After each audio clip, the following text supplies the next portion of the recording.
and I almost cried during the trailer. I'm like, this trailer is the best movie I've seen. So it's just not Give fair. this trailer an Oscar. Give that trailer an Oscar. They did. His name is Oscar Isaac. It's fucking brilliant.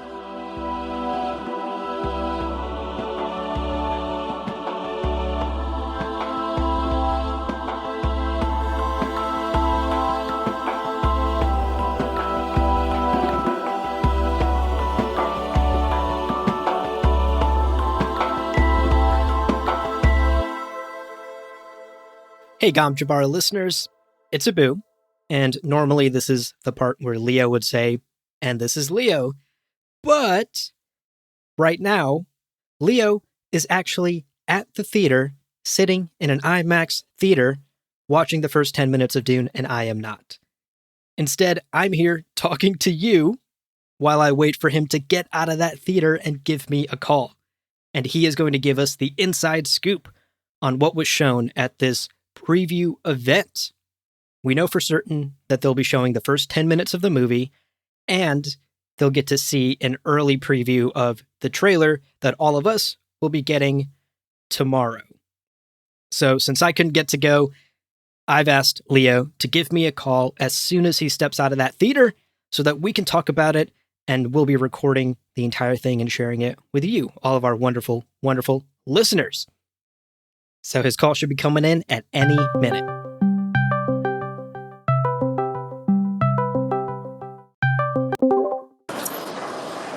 Hello.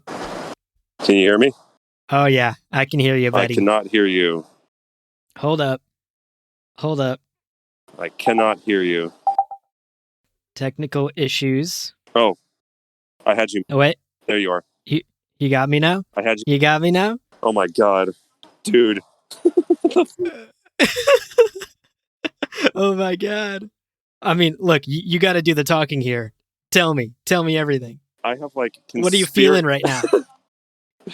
I cannot describe to you the notes that I took, like hurriedly on paper. I look like a nut, like a psycho conspiracy theory nut. There's too much to talk about. There's too much to say. Are we live? Oh my gosh.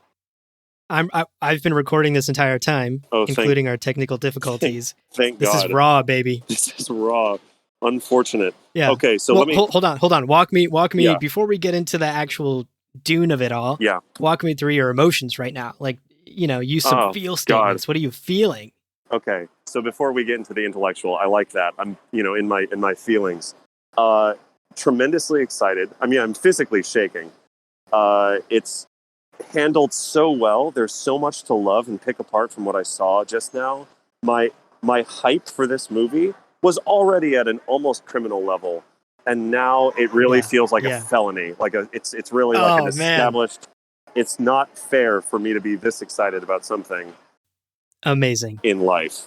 But let me walk you through the structure of what we just saw, or what I just saw. Okay. It started with a production footage, like BTS behind the scenes reel, which was just like rapid fire, ton of footage I've never seen before.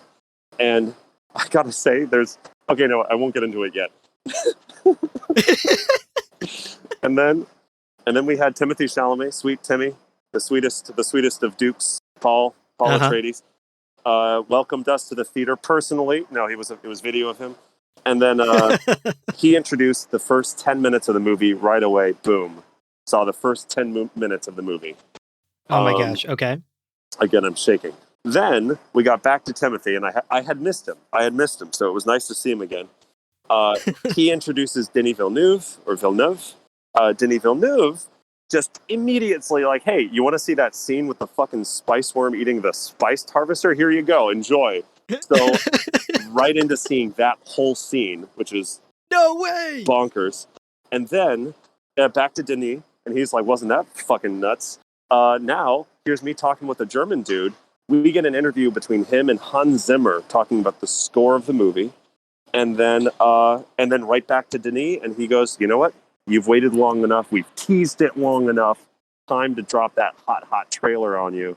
Yes. And then we got to see the final theatrical trailer is what that's called, I think. Okay. Yeah. Wow. Yeah. What did the trailer leave you with? What did you walk out of there feeling. Bro. There's there was okay, wait. So Collect your words. Use your words. okay, using words. This is a challenge. The trailer was everything you would want it to be. Interestingly, it actually starts with some of the first footage that you see when you actually sit down and see the movie, the first 10 minutes footage. The trailer starts almost the same way with Zendaya. Chani opens up the world. She's the first person we hear and the first person who introduces us to the ideas of Dune, which was really cool. Gosh. And also, just as a side note, starting Dune with a Fremen perspective, hell yes. Amazing. Yes. Hell yes. Especially in 2021. Already Dune is a fairly progressive narrative world, but to really focus in on here are the Fremen and their perspective on Harkonnens, and then the Atreides are coming in.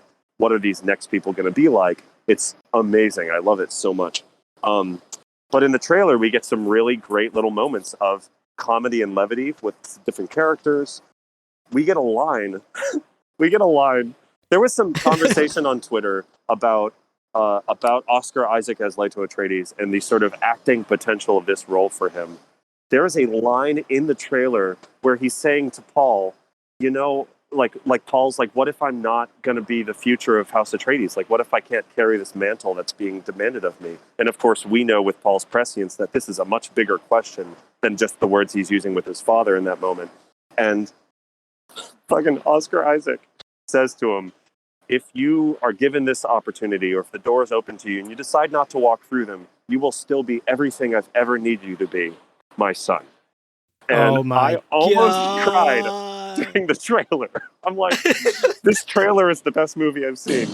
So it's just not Give fair. this trailer an Oscar. Give that trailer an Oscar. They did. His name is Oscar Isaac. It's oh my God. Fucking brilliant. That's amazing. That is so incredible. Oh. Wow. I don't even ask me a question. Like if I mean, are you like looking forward to this movie or something? Like, what are you gonna go see it? No, not interested. Take it or leave it. I'll wait for it to be free online, and yes, I'm gonna see it. I'm so excited. Oh man. So look, I wouldn't be doing my due diligence if I didn't ask this next question. Sure. Even though I don't want to. Sure. Was there anything you didn't like? Was there something that made a red flag go up and make you think, uh-oh, that's a weird choice? I will say that we get sort of a cut of Fremen dying to Harkonnen violence, which is canonically solid. Like, that happened. But the way that it's portrayed in the movie does not paint an accurate picture of the Fremen as capable as they are. Because we are hearing from Chani about this is what the Harkonnens have done to our people, which almost puts the Fremen in like the place of being a victim, when in the book they are very much the whole universe is sleeping on how incredibly powerful these people are, and they can very casually kill Harkonnens as much as they want, whenever they want to, which is a change. Now, I don't know that that is a good or a bad change. It definitely, I noticed it, and as someone who's such a fan of how capable the Feta can end up being, and of course the Fremen warriors, it's like, oh, that's kind of interesting. But I think it also makes the movie fit more comfortably into narrative structures that we're used to as a Western audience. Gotcha. Okay, well, I know you're there with a friend, and I don't want to take up any more of your time or her time. So, last question. Did you lean over and whisper any sweet nothings into your friend's ear? Did you fill her in on the lore of the Dune universe that she was seeing up on the silver screen? I just about screamed when glow globes were on the screen. So yeah, no, I will say though, okay, these are the major takeaways. I just want to give you some bullet points, okay? Yeah. Everyone needs to see this movie in the theater, full stop. I cannot describe to you the size of the set pieces, the size of the spaceships, the magnificence of the vision would be utterly lost on anything less than like a 75-inch television. So be honest with yourselves if you don't have that big of a TV and like the Dolby surround thing, because again, one of the other big takeaways is the sound design. We get to see Timothée Chalamet in the first 10 minutes use the voice, and I nearly died. It's so good. The way that Denis, I'll have to tell you more about it later, Abu, but like the way that Denis decided to show that power manifest on screen is brilliant and so effective. and would be, again, I think, lost unless you have just like world-class speakers at home. Oh my gosh. The other thing... Okay, so see the movie in theater, get vaccinated first. Get vaccinated. Yeah, we do have to recommend that. Yeah, do that. Just anyway. Ignore me, but we have done that already. Okay. I will also say that Hans Zimmer talked about scoring the movie, and again, sound really was one of the like stars of this experience. It was there's a moment when Duke Leto dives in to save the harvesters from the spice harvester factory. When he turns those controls, the ornithopters, by the way, look so fucking dope. When he turns those controllers, the control, and the ornithopter dives, that moment is electric. Like, I had shivers and chills because of the way that they handle this sound design-wise. Hans Zimmer talked about, you see all these sci-fi movies where you're visiting all these different planets, and they always have the same instruments. There's always trumpets and violins and cellos, and he goes, oh, it's so interesting that everywhere in the galaxy we all use the same brass instruments. Strange. So he spent months apparently inventing sounds and inventing instruments and inventing to create this textured soundtrack and this soundscape for the movie that, even in just a couple of scenes that I saw just now, is unlike anything else I've ever heard. It's rich and vital. And he made a point to use a lot of female voices, really strong soloistic female voices in the choral tracks because of the strong female representation in the movie. So very clearly, everyone on the production side of this is like 120% on board with some of the main themes of Dune and are just delivering at the highest caliber that I've seen in such a long time. Can you tell I'm excited? I can hear it in your voice. Your voice is shaking. I love it. All right. Well, thank you so much for the call, Leo. Thank you so much for the info. Indeed. And I can't wait. I can't wait for the real deal. 2 days. We'll see the trailer in just a couple of days, and y'all will see what I'm talking about. Again, some of the best lines. Gurney has a great moment. Duncan motherfucking Idaho definitely fucks. Protect your ladies. Yes. Definitely. Great at climbing rock walls. Oh, he's amazing. Amazing. It's so good. That's so awesome. Yeah. All right, Leo. Thank you so much for the call. Yeah. And I'll talk to you later. Talk to you soon, buddy. Wow, you can hear the excitement in his voice. So hype. So hype. So that was a quick, very raw, emotional preview of the IMAX event. Of course, the trailer is coming out soon, so make sure you are subscribed to Gamjabar, because Leo and I will definitely be doing a breakdown, frame-by-frame analysis of this upcoming brand new trailer. And as always, this week there will be a new book club episode and a deep dive lore episode next week. So for all things Dune, keep it locked right here on the Gamjabar podcast. Thanks so much for listening, and Leo and I will talk to you soon.